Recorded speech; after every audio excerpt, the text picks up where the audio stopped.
So BRS ప్రభుత్వం ఉన్నప్పుడు చాలా క్లియర్గా ఎక్స్ప్లెయిన్ చేశారు సార్. సో మరి కాంగ్రెస్ ప్రభుత్వం వచ్చాక ఎలా ఉంది, రియల్ ఎస్టేట్ రంగం ఎలా ఉంది? 2x2 10 2 6 అని సినిమా వచ్చింది. అంటే ఆ తేడాని చాలా బాగా వివరించారు.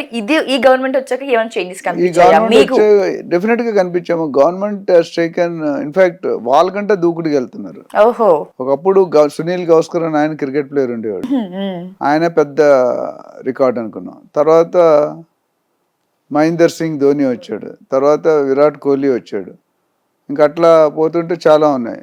వీళ్ళు ఎంత పిచ్చోళ్ళు అంటే చాలామంది ఏమంటే క్రికెట్లో పిచ్చోళ్ళు ఎంత పిచ్చి అంటే వాళ్ళు అనుకుని సాధించిన వరకు. నాకు కూడా అలాంటి పిచ్చి రేవంత్ రెడ్డిలో కనిపిస్తుంది. ఎందుకంటే ఆయన రియల్ ఎస్టేట్ మీద పెట్టి ఆయనకు ఒకటైతే ఫ్యాక్ట్ తెలిసింది, ఆయనకి ఏంటంటే రియల్ ఎస్టేట్లో డబ్బులు ఉన్నాయనేది, ఇంకెక్కడా డబ్బులు లేవు అనేది క్లారిటీ మొత్తం ప్రపంచం మొత్తం తెలుసు. సో డబ్బులు ఉన్న దగ్గరే హ్యాపీనెస్ ఉంటుంది, గ్రోత్ ఉంటుంది, లైఫ్ ఉంటుంది. సో ఆయన ఏమంటాడంటే కేసీఆర్ గారు ఒక పర్టికులర్ జోన్ 2031 హెచ్ఎండిఏ ప్లాన్ చేశారు. అప్పుడు 2008లో కేసీఆర్ గారు రాకముందే దాన్ని మన వాళ్ళు కంటిన్యూ చేశారు. ఇప్పుడు 2050 స్టేట్ మెగా ప్లాన్, అప్పుడు సిటీ మెగా ప్లాన్ హెచ్ఎండి, ఇప్పుడు మెగా ప్లాన్ అంటే ఆయన తెలంగాణ మొత్తం చేయమంటారు. అంటే ఆయన చేసిన 2-3 చేంజెస్ చెప్పి ఎపిసోడ్ క్లోజ్ చేద్దాం. ఫస్ట్ రాగానే ఆయన ఫార్మా సిటీని రద్దు చేశారు. ఎందుకు? సిటీస్ ఏది ఎయిర్పోర్ట్కి దగ్గర ఉంది కాబట్టి సిటీలో పొల్యూషన్ ఉండకూడదు, అన్పొల్యూటెడ్ ఇండస్ట్రీ ఇక్కడ పెడదాం, పొల్యూటెడ్ ఇండస్ట్రీ వికారాబాద్ జైరాబాద్ అక్కడ దూరంగా సిటీకి దూరంగా తెరమేద్దామని ఉంది. తర్వాత ఫార్మా విలేజెస్ అన్నారు. ఫస్ట్ రద్దు అన్నారు, తర్వాత షిఫ్ట్ అన్నారు, దాని తర్వాత ఫార్మా విలేజెస్ అన్నారు, ఇప్పుడు ఫార్మా క్లస్టర్స్ అంటున్నారు. అది సెకండ్ మెట్రో అలైన్మెంట్ చేశారు. అదొక ఇంపార్టెంట్. అంటే చంద్రాయన్ ఓల్డ్ సిటీ ఇంతవరకు ఎవరు ఏ గవర్నమెంట్ కూడా ఫోకస్ చేయలేదు. Is the first CM who has taken initiative. ఎందుకంటే ఓల్డ్ సిటీలో మెట్రో వేయడం అనేది చాలా తలకాయ నొప్పి అని. ఎందుకంటే ఎవడు ఖాళీ చేయడు, మసీదులు అన్ని రోడ్లు, పొల్యూషన్ ఎట్లా ఉంటుందంటే మీకు తెలుసు కదా. సైకిళ్ళు ఇప్పటికీ కూడా కార్లు ఉండవు అక్కడ, కార్లు వెళ్ళలేవు, డబ్బులు ఉన్న వాళ్ళు ఉన్నారు, కార్లు వెళ్ళవు. సో దాని మీద ఫోకస్ చేసి ఇటు మియాపూర్ పటాన్చెరు దాకా, అటు చంద్రాయణగుట్ట నుండి ఓల్డ్ సిటీ దాకా చేయడం అనేది కోర్స్ కొంతమంది హ్యాపీ లేకపోయినా ఇట్స్ ఎ గుడ్ ఇనిషియేటివ్. అట్లా మెట్రో మీద అనుకున్నాం. దాని తర్వాత ఈ ఫార్మాసిటీ అన్నాం. నెక్స్ట్ ఏం చేశాడంటే ఆయన 3 ఏరియాలుగా విభజించారు. Next point up to ORR urban area, up to ORR నుండి RRR వరకు సబర్బన్ ఏరియా, RRR నుండి స్టేట్ వరకు రూరల్ ఏరియా. సో ఓఆర్ఆర్ వరకు ఆల్మోస్ట్ 80-85% డెవలప్ అయిపోయింది. ఇప్పుడు నెక్స్ట్ డెవలప్మెంట్ అవ్వాల్సింది గ్రోత్ కారిడార్ అంటాం. ఏ ఇండస్ట్రీ కైనా ఏ స్టేట్ కైనా గ్రోత్ కారిడార్ అంటే ORR to RRR 30-40 kilometre diameter. ORR is 165, RRR is 330+ kilometres diameter. ఆ 30-40 కిలోమీటర్ రౌండ్ ది సర్కిల్ ఏదైతే స్ట్రెచ్ ఉందో అది అవైలబిలిటీకి వచ్చేస్తుంది. ఇప్పుడు డెవలప్మెంట్ జరగబోయేది అంతా కూడా అక్కడే జరుగుతుంది. సో అట్లానే ఇది జరిగినప్పుడు తెలంగాణ బార్డర్ నుండి కూడా ఇటు వస్తుంది. ఆయన ఏమన్నారంటే తెలంగాణ అనే బార్డర్ నుండి సిటీకి రావడానికి 4-5 గంటలు పడుతుంది. ఇప్పుడు తెలంగాణ చుట్టూ సెంటర్లో హైదరాబాద్ ఉంది. ఈ RRR ఒకసారి అమలు పరిచేసిన తర్వాత ఇది ఒక మైల్ స్టోన్ అయిపోతుంది.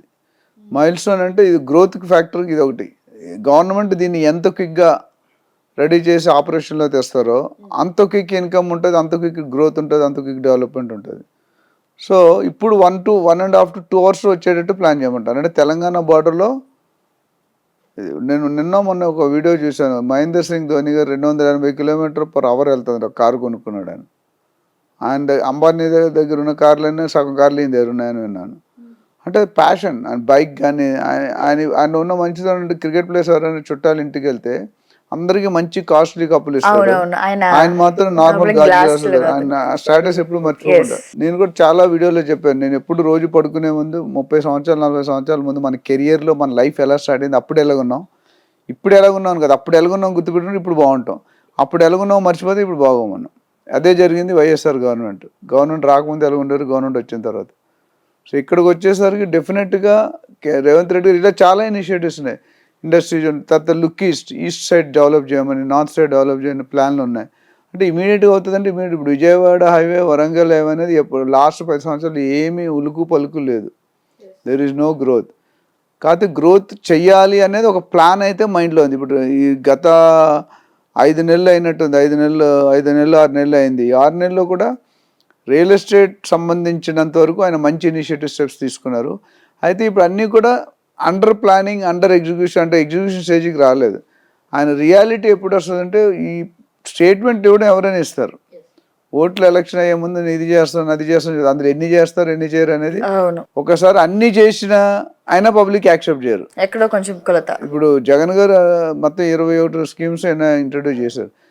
ఆయన ఆ రోజు ఎలక్షన్ ఓడిపోయిన రోజు మాట్లాడాడు ఆయన ప్రెస్ కాన్ఫరెన్స్. నాకు కూడా బాధ ఆయనలో కూడా ఒక రియలైజేషన్ ఫ్యాక్టర్ అనిపించింది. అంటే కొన్ని సైడ్ బాగా చేశారు అందరూ, ఆయన ఉద్దేశం మంచి, కానీ కొన్ని సైడ్ బాగా నెగ్లెక్ట్ చేశారు. ఎప్పుడైనా బ్యాలెన్స్ చేయాలి మనిషి లైఫ్. సీఎంఓ స్టేట్ లీడర్ ఉన్నాడు, మొత్తం స్టేట్ అందరినీ బ్యాలెన్స్ చేయడం కష్టం, బట్ ట్రై చేయాలి. సో ఇక్కడ రేవంత్ రెడ్డి గారు ఏంటంటే, మీరు కాంగ్రెస్లో చూసుకుంటే ఒక ఇంపార్టెంట్ పాయింట్ ప్రజలు తెలిసే ఉంటుంది, ఎప్పుడు కూడా ఇంటర్నల్ కుమ్ములట్టు ఉండేవి కాంగ్రెస్లో.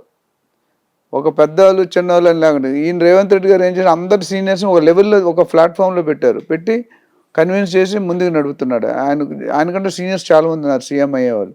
బట్ ఈయనకి ఎందుకు ఇచ్చారంటే ఈయనకున్న అగ్రెసివ్ కానీ, ఈయనకున్న పాలసీ కానీ, ఈయనకున్న ప్లాన్ కానీ చూసుకుంటే చాలా క్లారిటీ ఉంది. అండ్ ఆయన తీసుకున్న ప్రతి స్టెప్ కూడా సపోర్ట్ దొరుకుతుంది. RRR కూడా ఎన్నో రోజులు లేకపోతే సెంట్రల్కి వెళ్ళి నేషనల్ హైవే స్టాటస్, అదొక ఇంపార్టెంట్. దాని తర్వాత HMDA పరిధిని పెంచుతున్నారు. గవర్నమెంట్కి కానీ, బయర్కి కానీ, సెల్లర్కి కానీ ముగ్గురు బెనిఫిట్, బిల్డర్స్ కానీ అందరూ బెనిఫిట్. అయితే ఇప్పుడు ఏదైనా సిటీ గ్రో అవుతుందంటే రియల్ ఎస్టేట్లో ఇన్ఫ్రాస్ట్రక్చర్ ఉంటేనే గ్రోత్. ఇన్ఫ్రాస్ట్రక్చర్లో కేసీఆర్ గారు బాగా చేశారు. దీన్ని ఆయన కొనసాగిస్తూ ఇంకా కొద్దిగా ఎక్కువ స్పీడ్లో, రెట్టింపు స్పీడ్లో చేయాలనే ప్లాన్ మాత్రం చాలా బాగుంది.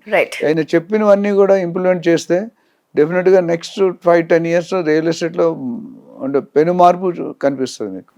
ఇప్పుడు ఆపరేషన్ లేకుండానే మోకాళ్లకు ప్లాస్మా ట్రీట్మెంట్, మీ ఆర్థోపెడిక్ సమస్యలన్నిటికీ రోబోటిక్ టెక్నాలజీ ద్వారా తక్కువ ఖర్చుతో శాశ్వత పరిష్కారం, ఫ్రీ కన్సల్టేషన్, ప్రతి ట్రీట్మెంట్ పై 20% డిస్కౌంట్. ఈ ఆఫర్ కొద్ది రోజులు మాత్రమే, త్వరపడండి. V9 hospitals 9281465842.